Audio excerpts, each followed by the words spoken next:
Banyak orang beribadah setiap hari syalat, puasa, bersedekah, bahkan berzikir. Namun, pernahkah kita bertanya, mengapa tak semua orang merasakan manisnya ibadah itu? Ada yang salat, tetapi hatinya terasa kosong, dan pikirannya melayang entah kemana. Ada yang lidahnya sibuk berzikir, tetapi hatinya tetap terasa kering dan hampa. Di mana letak roh ibadah itu sebenarnya? Di mana nyawa dari setiap amal yang kita kerjakan? Hari ini, kita akan menelusuri hakikat ibadah yang sesungguhnya. Kita akan belajar bagaimana menjadikan setiap amal bukan sekadar gerakan mekanis, tetapi sebuah jembatan yang kokoh untuk merasakan kehadiran Allah Subhanahu wa Ta'ala.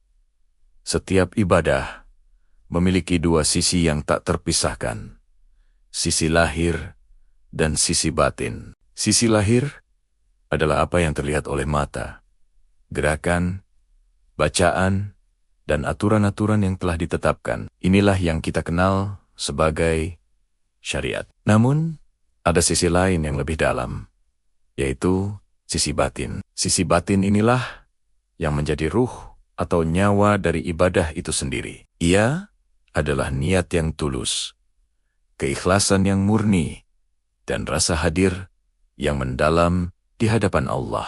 Tanpa ruh ini, ibadah kita ibarat jasad tanpa nyawa.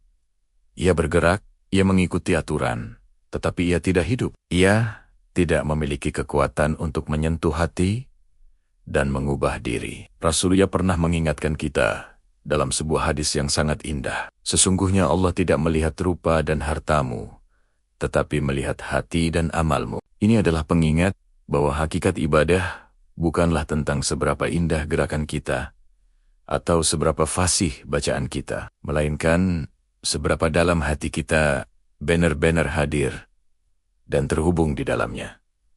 Mari kita ambil contoh salat. Salat seringkali dianggap sekadar rutinitas untuk menggugurkan kewajiban. Padahal, salat adalah sebuah pertemuan agung, sebuah dialog suci antara seorang hamba yang lemah dengan Tuhannya yang Maha Perkasa. Saat kita mengangkat tangan dan mengucap Allahu Akbar, seharusnya hati kita ikut bergetar dan berkata, Ya Allah, Engkaulah yang paling besar. Segala urusan dunia, segala kekhawatiran, dan segala keinginan ini menjadi kecil di hadapan Ki-Gungganmu.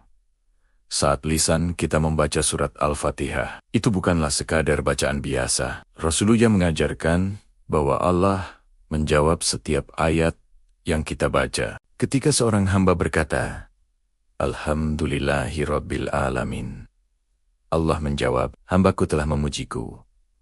Ketika hambanya berkata, Ar-Rahmanir-Rahim, Allah menjawab, hambaku telah menyanjungku. Bayangkan, dalam setiap salat, kita sedang berdialog langsung dengan pencipta alam semesta. Jika hati kita menyadari hal ini, maka setiap rakaat bukan lagi sekadar kewajiban yang memberatkan, melainkan sebuah pertemuan yang dinanti-nanti. Sebuah momen yang membuat hati bergetar karena cinta dan kerinduan kepadanya. Begitu pula dengan ibadah puasa. Menahan lapar dan haus dari terbit fajar hingga terbenam matahari hanyalah kulit luarnya saja. Ruh puasa yang sesungguhnya adalah menahan diri dari segala hal yang dapat membuat Allah murka. Ketika lidah kita terjaga dari gibah dan kata-kata sia-sia, ketika mata kita terjaga dari pandangan yang diharamkan, dan ketika hati kita terjaga dari sifat sombong, iri, dan dengki, situlah puasa kita benar-benar hidup. Puasa menjadi perisai yang melindungi kita dari api neraka, bukan hanya menahan lapar. Ibadah-ibadah lain pun demikian. Zakat yang dikeluarkan tanpa keikhlasan hanyalah pemindahan harta yang kosong dari makna. Zikir yang diucapkan tanpa kehadiran hati hanyalah suara tanpa arti yang menggema di ruang hampa. Namun, ketika hati kita sadar bahwa semua amal ini kita lakukan semata-mata karena cinta, syukur, dan pengharapan kepada Allah, maka setiap amal itu akan menjadi bercahaya, menerangi jiwa kita dan kehidupan kita sehari-hari. Lalu, bagaimana cara kita menghidupkan ruh dalam setiap ibadah kita? Ada 3 kunci utama yang bisa kita pegang. Pertama, niat yang jernih. Sebelum memulai ibadah apapun, luruskan niat kita. Tanyakan pada diri sendiri, untuk siapa aku melakukan ini? Pastikan jawabannya hanyalah untuk Allah. Bukan karena ingin dipuji manusia, bukan karena ingin terlihat saleh, dan bukan pula karena takut dicela orang lain. Niat yang tulus adalah fondasi dari amal yang diterima. Kedua, hadirnya hati. Sebelum beribadah, luangkan waktu sejenak untuk menenangkan diri. Tarik napas dalam-dalam. Lepaskan sejenak beban dunia, dan rasakan bahwa engkau sedang bersiap untuk menghadap Zat yang Maha Agung, penguasa langit dan bumi. Fokuskan pikiran dan hati.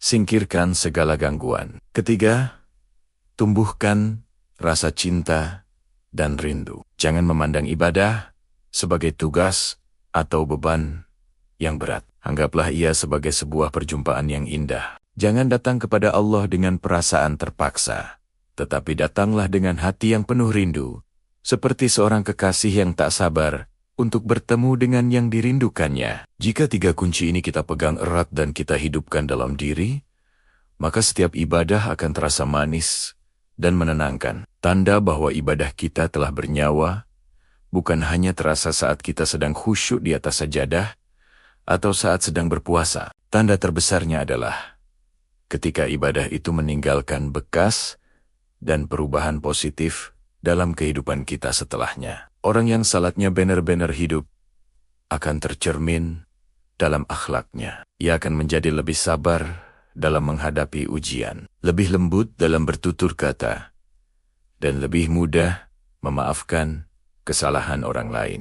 Orang yang puasanya benar-benar bernyawa akan menjadi pribadi yang lebih tenang, lebih banyak bersyukur atas nikmat yang ada, dan lebih peka terhadap penderitaan sesama. Karena ruh ibadah tidak hanya hidup saat engkau berada dalam ritual ibadah, tetapi ia akan terus menyala dan menerangi setiap langkah hidupmu di luar ibadah. Ia mengubah perilakumu, membersihkan hatimu, dan menjadikanmu pribadi yang lebih baik. Maka, sahabat, jangan pernah merasa puas hanya dengan bentuk lahiriah ibadah. Jangan hanya fokus pada gerakan dan bacaan, tapi carilah rasa dan makna di dalamnya. Jangan hanya sibuk menghitung berapa banyak rakaat yang telah engkau kerjakan, atau berapa kali engkau khatam Al-Quran, tapi tanyakan pada dirimu sendiri dengan jujur. Berapa kali aku benar-benar merasakan kehadiran Allah dalam syalat? Berapa kali hatiku bergetar saat membaca firman-Nya? Hidupkanlah ruh ibadah dalam setiap amalmu, karena disitulah Allah menitipkan kedamaian, ketenangan, dan kebahagiaan yang sejati. Semoga setiap sujudmu menjadi langkah yang mendekatkanmu pada cintanya. Semoga setiap jikirmu menjadi pelita yang menerangi kegelapan hatimu. Dan semoga setiap amalmu menjadi jalan untuk lebih mengenalnya. Ya Allah, jadikanlah ibadah kami bukan sekadar gerakan tanpa makna, tapi sebuah perjumpaan jiwa yang mesra denganmu. Hidupkanlah hati kami dengan cinta yang tulus kepadamu, dan bimbinglah kami untuk selalu merasakan kehadiran-Mu dalam setiap helaan napas kami. Amin. Terima kasih telah menyimak. Semoga bermanfaat. Jangan lupa untuk subscribe dan bagikan konten ini agar kebaikannya semakin luas. Sampai jumpa di episode selanjutnya.